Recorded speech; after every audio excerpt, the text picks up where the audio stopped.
Maybe you've been traveling through an airport and you've been in a delay. And you've been sitting in the terminal and they're saying the plane's going to leave in 30 minutes. The plane's not even there yet. And so you're waiting. Finally the plane shows up and you're like, we just want to get on the plane and we need to see some progress. And then you get on the plane and the pilot comes on and says, there's a maintenance light on. And we have to wait for someone to come and fix it. And what's your thought? Gosh, I wish we had stayed in the terminal.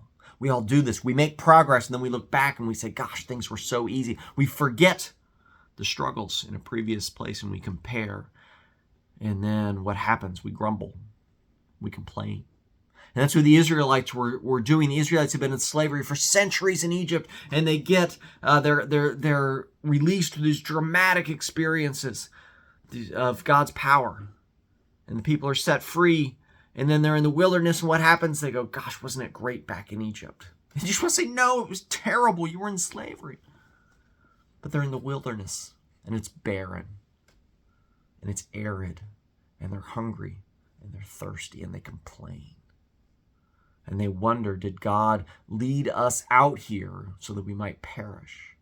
And then what happens in our story today is that God provides manna, this bread from heaven, and every day they go out and collect it, but they can't hoard it. They can't control it for more than one day. Every day they have to renew their dependence on God, and God sustains them on manna through the wilderness. And God is growing them up spiritually. They're maturing in faith. They're learning to depend on God. And we all have our own wildernesses that we faced in our life: financial wilderness, health wilderness, relational isolation.